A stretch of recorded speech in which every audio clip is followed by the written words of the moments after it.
Partindo para uma pauta aí que é inclusive a sua especialidade, que é a educação, a gente vê que em muitas cidades do país, já tivemos até o ministro anteontem falando que Sim. é urgente voltar com a aula nas escolas presenciais.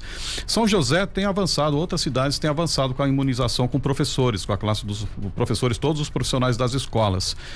Mesmo assim, você acredita que é um bom momento para voltar às aulas presenciais?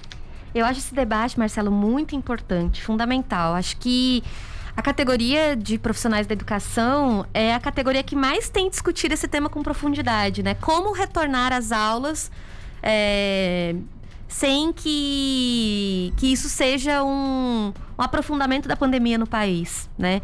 E como voltar às aulas no sentido de recuperar toda a aprendizagem, né, que ficou muito deficitária nesse momento para todos os estudantes, sobretudo para os estudantes mais pobres, né, do nosso país.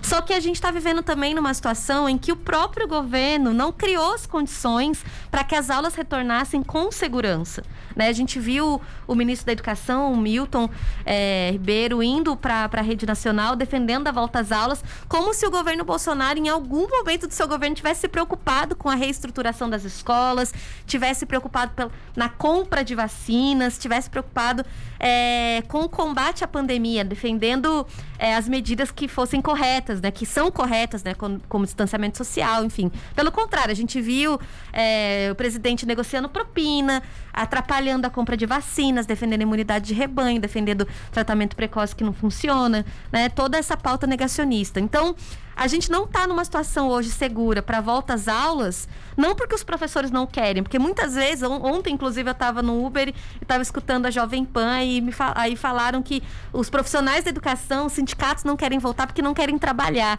Eu fiquei em choque quando eu vi aquilo, porque os profissionais da educação são os que mais se preocupam cotidianamente com a situação da educação do nosso país, porque vivenciam aquilo, sabem das dificuldades dos estudantes, atuam cotidianamente contra as desigualdades educacionais, e a gente só não consegue voltar para o retorno para as aulas presenciais hoje com segurança, com qualidade de educação, por conta de toda a situação da pandemia no país, né? Então, muitos outros países tiveram a educação como prioridade nos planos de retorno. E nós não tivemos essa preocupação. Nós retornamos com várias outras modalidades aí da cidade, os comércios, os bares, os restaurantes, sem se preocupar com a situação das escolas, né?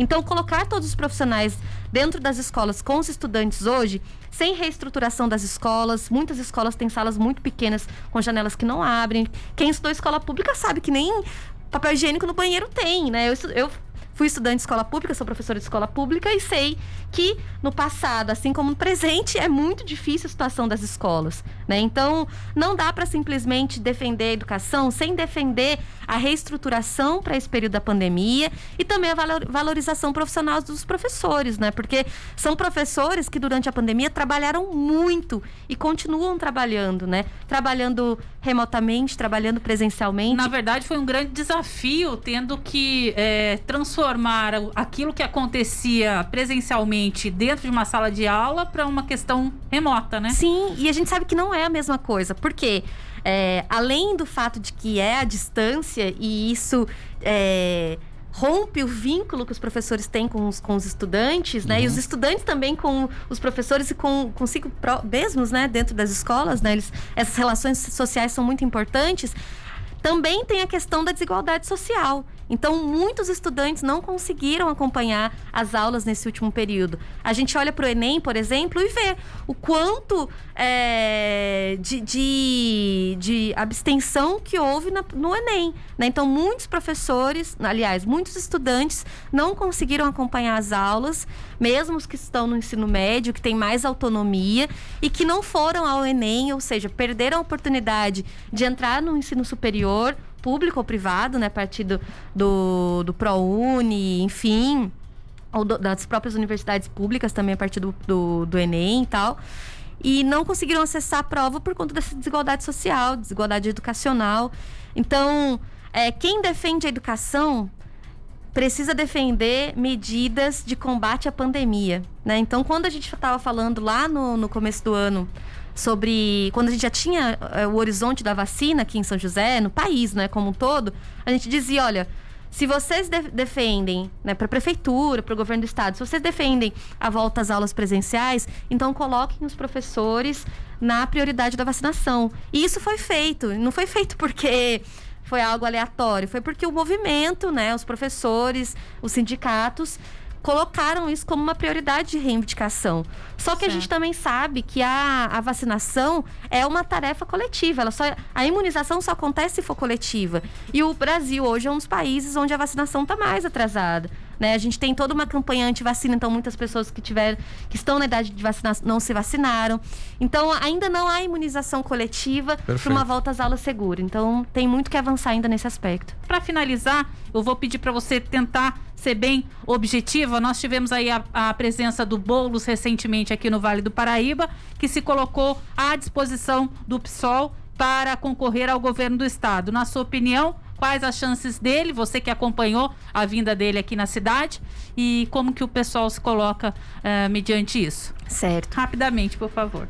Sim, difícil falar sobre o Boulos e essa possibilidade, né, do governo do estado. Mas, enfim, acho que as últimas eleições em São Paulo demonstraram, enfim, no país, né, mas a eleição do Boulos em São Paulo demonstrou a potência que tem não só o Boulos, né, o MTST, que é um movimento que ele é a liderança, né, Movimento de Trabalhadores Sem Teto, mas mostrou a potência do PSOL também para apresentar um programa radical de transformação da realidade, né? E dizer radical não é dizer que é impossível, é dizer que é fundamental, que é radical porque vai à raiz dos problemas, que é a desigualdade social, a luta contra o desemprego, a luta, enfim, por melhores condições de vida da população mais pobre.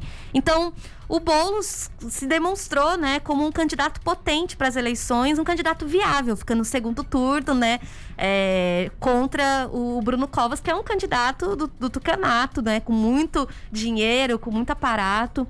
E eu acho que vem com tudo também para essas próximas eleições para o governo do estado. Então eu defendo também o nome do Guilherme Boulos como o candidato do PSOL para o governo do estado, porque acho que é um candidato possível para derrubar também o tucanato no estado, tendo como programa o combate às desigualdades sociais. Já vem pontuando nas pesquisas como um candidato que pode ter uma votação muito expressiva, e eu acho que tem tudo para ser um grande candidato. Tem feito também debates em todas as regiões do estado, né? Veio aqui para o Vale do Paraíba, fez uma conversa com vocês, rápida, mas conseguiu atender aqui. E está construindo coletivamente com os movimentos sociais, com a igreja, a gente discutiu com a diocese aqui também, setores progressistas da diocese, com, enfim, sindicatos, trabalhadores, um programa para o estado, e eu acho que esse programa pode virar realidade, né? Então vamos aí construir a candidatura do Boulos também.